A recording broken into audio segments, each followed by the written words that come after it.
Matagumpay ang trade mission ng Cebu Province sa Fujian, China. Posible kasing dalhin ng Chinese experts ang natural na panggagamot sa probinsya para sa isang health summit. Si Jessie Atienza sa report.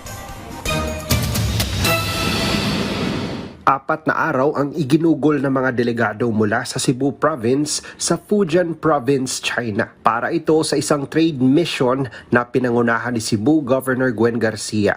Namangha ang mga delegado mula sa Cebu sa galing ng health experts mula sa Fujian University of Traditional Chinese Medicine dahil sa paggamit ng natural na panggagamot gaya ng herbal medicines, acupuncture at marami pang iba. Lumagda ng Memorandum of Understanding ang dalawang lalawigan. That has always been my priority.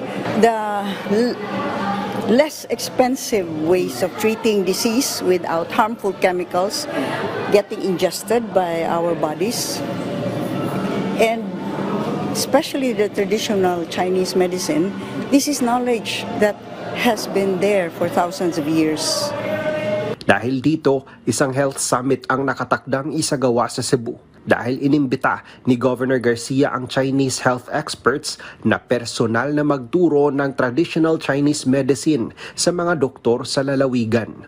Bukod sa usapang pangkalusugan, natalakay din ang business.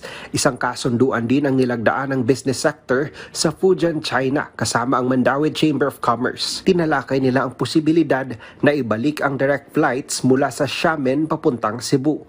Ang Xiamen ay ang capital city ng Fujian Province. Malaking tulong ang biyahe sa turismo.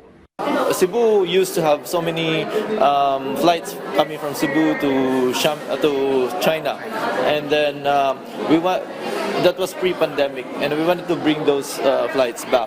And we understand that the Chinese market is one of the biggest markets in terms of tourism arrivals, and that is why we want to bring those flights back. And there was a very thorough and productive discussion. I hope it will flourish in the next few months.